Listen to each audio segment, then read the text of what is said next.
मैं पहले ही इतना लेट हूँ और ऊपर से कोई ऑटो वाला भी नहीं आ रहा है। हद है यार। एक तो टाइम पे ये ऑटो वाला नहीं आ रहा है और दूसरी तरफ वो सनी मेरा इंतजार कर रहा होगा। पर कुछ भी हो यार, क्या कमाल का बकरा फंसाया मैंने, इसलिए तो उसका गुस्सा झेलना पड़ता है।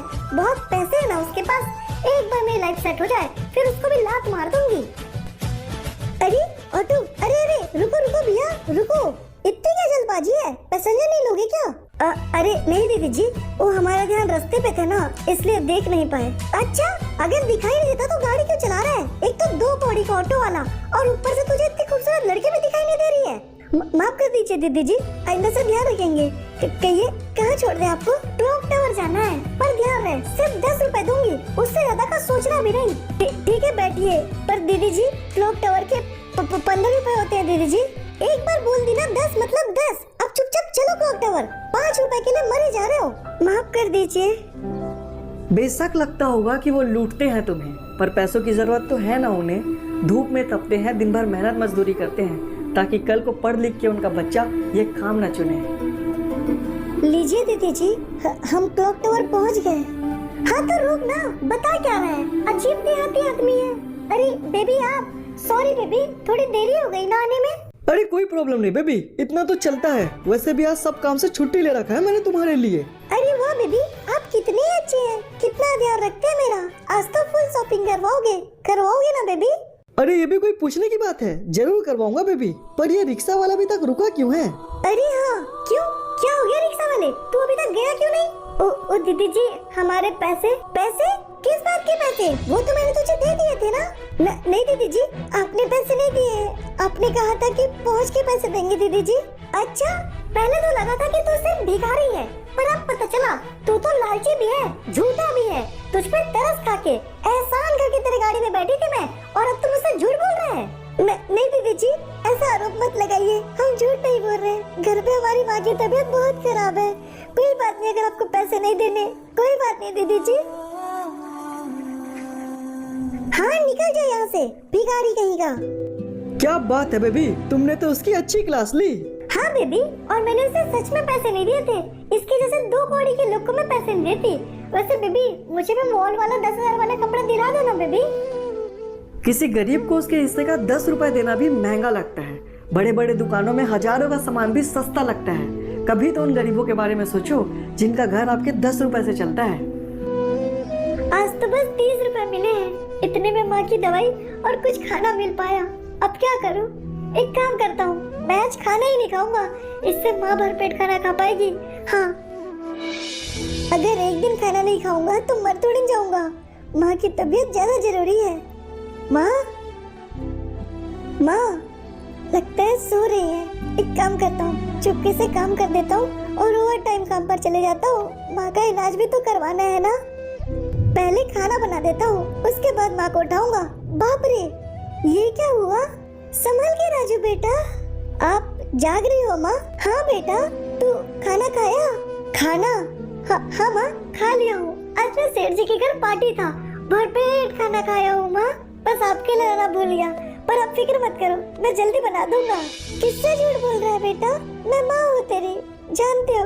तू कुछ नहीं खाया ना, क्यों खुद को तकलीफ दे रहा है मेरे लिए? माँ ऐसा कुछ नहीं है माँ, ऐसा कुछ नहीं है, तू ऐसा मत सोच। सब ठीक है माँ, सब ठीक है। मैंने खाना बना दिया है, तू खा लेना माँ, मुझे एक जरूरी काम है, होकर आता हूँ।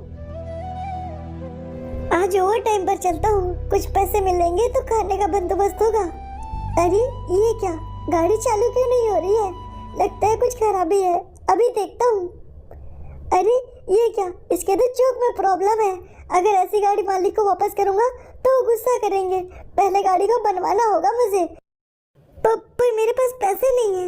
एक काम करता हूँ, उधारी करवा ले। काबे बुड़वाक, आज तो गैरेज में बहुत ही काम है। साला मालिक परेशान कर दिया है हमको। भैया जी जरा सुनिए। अरे क्या हो गया बबुआ? अरे राजू, तुम क्यों आवाज दे रहे हो? देख नहीं रहे, काम कर रहे हैं हम। देख रहे हैं भैया, पर थोड़ी गाड़ी की चौक में कुछ प्रॉब्लम है, जरा देख दीजिए। चौक में प्रॉब्लम? अच्छा, एक तो साला तुमको गाड़ी के बारे में इतना पता है, खुद ही बना लिया करो, हमारे पास क्यों लाते हो? हम तो सोच में पड़ जाते हैं तुमको देख के। आप देख दीजिए ना भैया गाड़ी, अगर हमारे पास पैसे होते तो हम खुद ही सामान लेकर बना लेते, पर क्या करें, पैसे नहीं है ना हमारे पास। बात तो तुम्हारी भी सही है बे, वैसे तुम कहे तो सही रहे थे, गाड़ी के चौक में ही प्रॉब्लम है, नवा चौक डालना पड़ेगा। पैसा लाए हो ना? पैसा वो तो अभी नहीं है भैया, आप उधार खाते में लिख दीजिए, हम पक्का चुका देंगे जल्दी से जल्दी। उधारी? क्यों बे रमेश, ये तेरे बाप का गैरेज है जो तू उधारी बांट रहा है? अरे नहीं मालिक, अभी हम कहाँ उधारी दिए हैं, वो तो बस यही बोल रहा था, हम नहीं देते मालिक इसको उधारी। हाँ और देना भी मत, आज सुबह सुबह मिल चुका हूँ मैं इससे, एक नंबर का ठगी इंसान है साला, पैसे लेकर भी कहता है कि पैसे नहीं है मेरे पास। नहीं सर, दीदी जी को गलतफहमी हुई थी, हम सच कह रहे थे उस वक्त, हमको दीदी जी ने कोई पैसे नहीं दिए थे सर। चुप है, बंद करिए दिखावा, खूब जानता हूँ मैं तुम जैसे भिखारी लोग को, पैसे ऐंठने के लिए कुछ भी कर सकते हो बे तुम लोग। ऐसा मत बोलिए सर, आप उधारी नहीं देंगे मैं चला जाऊंगा, पर ऐसा आरोप मत लगाइए मेरे ऊपर, मैं जा रहा हूँ सर। हाँ चले जा साले दो कौड़ी का आदमी, तेरे जैसे आदमी के लिए कोई जगह नहीं है मेरे पास, भाग जा साले भिखारी। चाहे तो भी पलट के जवाब नहीं दे सकता वो, क्योंकि डर है उसे, एक ही तो काम है, कहीं वो उसे भी ना देखो।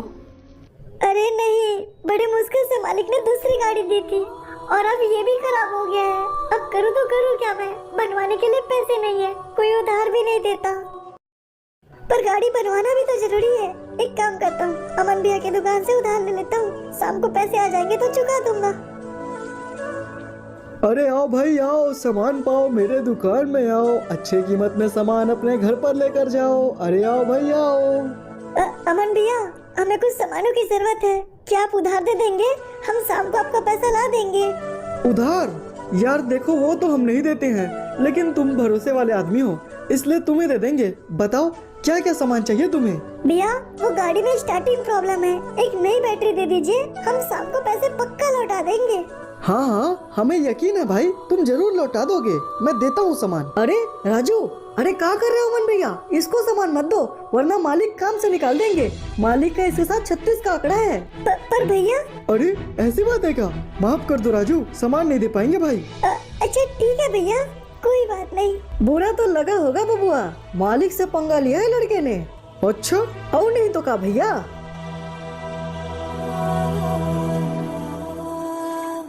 हमें सामान नहीं मिला, अब हम काम पर भी नहीं जा पाएंगे। चलो जल्दी ऑफिस चलना है मुझे। अरे यार ये क्या हो गया, गाड़ी फिर चालू नहीं हो रही है यार, अब क्या करूं? यहाँ तो कोई मैकेनिक भी नहीं है। हमारी तो किस्मत ही खराब है, कुछ भी सही नहीं होता हमारे साथ। अरे ये किसकी आवाज है? हाँ हाँ राजू भी तो ऑटो चलाता है ना, उसे पक्का पता होगा, एक बार पूछो तो जरा लड़के से। अरे राजू जरा सुनो यार, मेरे गाड़ी में थोड़ी प्रॉब्लम है, गाड़ी चालू नहीं हो रही है, थोड़ा चल के देख दो यार। देख तो देंगे अंकल, पर हमारे पास कुछ भी सामान नहीं है, हमारी खुद की गाड़ी खराब हुई पड़ी है। अरे राजू तुम उसकी फिक्र मत करो, सामान मेरे पास है, उसे इस्तेमाल कर लो, बस गाड़ी बना दो यार, चलो। अच्छा ठीक है अंकल, अगर हमसे हुआ तो कर देंगे। देखो यार राजू, एक तो महंगी गाड़ी है, ऊपर से खराब बहुत ज्यादा होती है, मेरे गैरेज में तो कितने ही बार बन चुके हैं ये, साली ठीक ही नहीं होती। आप परेशान मत होइए अंकल, हम देख देते हैं। लीजिए अंकल, हमने तो ठीक कर दिया है, लेकिन आप एक बार चला कर देख लीजिए। अरे वाह भाई राजू, क्या बात है, तुम्हारे हाथ में तो जादू है, तुमने इतनी जल्दी बना दी गाड़ी। हाँ अंकल, क्योंकि गाड़ी में बस सेल्फ में प्रॉब्लम था, बाकी तो आपकी गाड़ी पूरी ठीक थी। अरे वाह यार राजू, क्या बात है, तुम मेरे गैरेज में काम करो ना, तुम जो बोलोगे मैं तुम्हें वो कीमत दूंगा। क्या आप सच कह रहे हैं अंकल? हाँ राजू, बल्कि मैं तो कहता हूँ तुम आज और अभी ज्वाइन करो मेरा गैरेज, क्योंकि तुम्हारे जैसे मेहनती आदमी की बहुत जरूरत है मुझे। थैंक यू अंकल, आपका ये एहसान मैं कभी नहीं भूल पाऊंगा। एहसान नहीं राजू, मैं ये काम तुम्हें तुम्हारी काबिलियत देख कर दे रहा हूँ। अरे यार, ये गाड़ी का काम तो आज जल्दी से जल्दी पूरा करना होगा हमको, क्योंकि मालिक आ जाएंगे और आएंगे तो हमको चमकाएंगे। अरे ई का मालिक तो आ गए। अरे चंदू जरा सुनो बेटा, इससे मिलो, इसका नाम राजू है, आज से ये भी यही काम करेगा, बड़ा होनहार लड़का है, इसका पूरा ध्यान रखना और मदद भी करना। जी ठीक है मालिक, आप बोल रहे हैं तो हो जाएगा। और वैसे भी गैरेज में आदमी की जरूरत तो थी मालिक। हाँ बेटा चंदू, पर ये लड़का बहुत होशियार है, इसे हल्के में मत लेना। और बेटा राजू, आज से तुम यहाँ काम करना। जी ठीक है अंकल, बहुत बहुत शुक्रिया। अरे आओ बरखुदार, मालिक तो बहुत तारीफ कर रहे थे तुम्हारा। आओ पहले इस गाड़ी में हमारा हाथ बटाओ, उसके बाद दूसरा काम देते हैं तुम्हें। जी ठीक है भैया। और हाँ, तुम्हारा परीक्षा भी लेंगे हम। चलो जरा बताओ इसमें क्या समस्या है। हाँ तो बताओ चंदू बेटा, तुम्हें क्या लगा राजू से मिलकर? कैसा है लड़का? मालिक सच कह रहे हैं, लड़का बहुत तेज है, गाड़ियों में गजब दिमाग है उसके पास। मेरा मानिए मालिक, इस बार का जो प्रोजेक्ट है वो राजू से बनवाइए, कंपनी आसमान छुएगी। हाँ चंदू बेटा, मैं भी यही सोच रहा था। वैसे भी उस राजू ने बहुत बुरे दिन देखे हैं, कुछ अच्छे दिन देखना तो उसका हक बनता है। इस बार का प्रोजेक्ट हम उसी से बनवाएंगे। बेबी प्लीज हमें भी कोई काम दिलवा दीजिए ना, कब तक ऐसे रहेंगे? डोंट वरी बेबी, आज मेरा एक बहुत बड़ा डील है मित्तल साहब के साथ। आज उन्हीं से मिलने जा रहा हूँ। अगर एक बार मेरा डील फाइनल हो गया ना, उसके बाद पैसों की बारिश हो जाएगी बेबी। फिर तुम जो बोलोगी, जहाँ चाहोगी वो दिलवा दूंगा मैं तुम्हें। Thank you baby, thank you so much, आप बहुत अच्छे हो। वैसे अगर डील कैंसिल हो गई तो बेबी?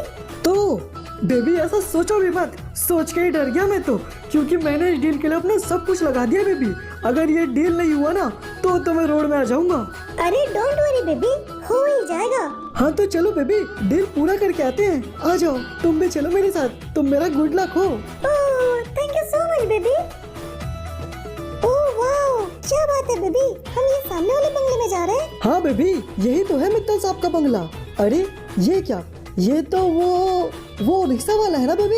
अरे हाँ बेबी, ये तो वही है। रुकिए, इसकी अभी उतारती हूँ। क्यों रे भिखारी, तू यहाँ क्या कर रहा है? इतने बड़े बंगले के बाहर खड़े होने की औकात नहीं है तेरी। क्या? ओह आप है दीदी जी, और सर जी आप भी? हाँ बे, हम ही हैं। लगता है तो इस बंगले में काम करता है। इस बंगले के मालिक के साथ डील है मेरा। एक बार डील फाइनल हो जाए फिर तुझे भी नौकरी से निकलवा दूंगा बे। बुरा मत मानिएगा भैया और दीदी, पर आप लोग तो आज भी नहीं बदले। हाँ बे, क्योंकि तुम जैसे लोग की औकात नहीं है हमारे सामने खड़े होने की। अरे बेबी, मित्तल साहब आ गए, आइए। नमस्ते मित्तल साहब। मित्तल साहब और मैं, लगता है आपको कोई गलतफहमी हुई है सर। क्या मतलब सर, आप ही तो है ना मित्तल साहब? हाँ, और बहुत अमीर भी लग रहे हैं आप। अरे नहीं सर, मैं तो उनका मैनेजर हूँ। मित्तल साहब तो बाहर खड़े हैं, आप अभी तो मिले ना उनसे। क्या? हाँ सर, मैं एकदम सच कह रहा हूँ, वही है मित्तल साहब। क्या सर, आप क्यों कर रहे हैं काम? इसे कोई मैकेनिक कर लेगा, आप अंदर चलिए। अरे नहीं ठाकुर अंकल, यही मेरा काम है। आज मैं जो कुछ भी हूँ इसी की वजह से तो हूँ। यही से मैंने काम शुरू किया था। और वैसे भी कोई काम छोटा बड़ा नहीं होता। आप जाके काम कीजिए, मैं ये काम कर लूँगा। वही है मित्तल साहब, आप उनसे बात कीजिए। किसी का हुलिया देख के उसकी औकात का अंदाजा नहीं लगाते मैडम सर जी, क्योंकि ऐसा आदमी बहुत खतरनाक होता है, औकात ही बदल डालता है। अरे नहीं, ये नहीं हो सकता। साल भर पहले तो तुम एक ऑटो ड्राइवर थे, आज इतने बड़े आदमी कैसे बन गए? सब टैलेंट की बात है मैडम सर, आप लोग के समझ नहीं आएगी, क्योंकि आपकी नजरों में पैसों से बड़ी औकात तो किसी और चीज की हो ही नहीं पाएगी। हमें माफ कर दो मित्तल साहब, होप कि हमारे पुराने रिलेशन की वजह से हमारा डील ब्रेक नहीं होगा। हमें माफ कर दो। अरे नहीं सर, आप लोग को माफ करने की औकात नहीं है मेरी। बस निकल जाओ यहाँ से, क्योंकि दिमाग खराब हो रही है मेरी। ठीक है सर, जा रहे हैं। चलो बेबी, चलो यहाँ से। अजीत जाना तो जरूर पड़ेगा। क्यों नहीं जाओगे? बस एक बात का ध्यान रखना, यहाँ दोबारा लौट के नहीं आओगे। क्या बात है राजू, तुम्हें इतने गुस्से में मैंने पहली बार देखा। क्या हो गया? पुरानी बात है सर, ये लोग पैसों के सामने हम जैसे गरीब लोग की कोई औकात नहीं मानते। इसलिए आज अगर इन्हें हमारी जरूरत है तो हम भी इन्हें नहीं जानते।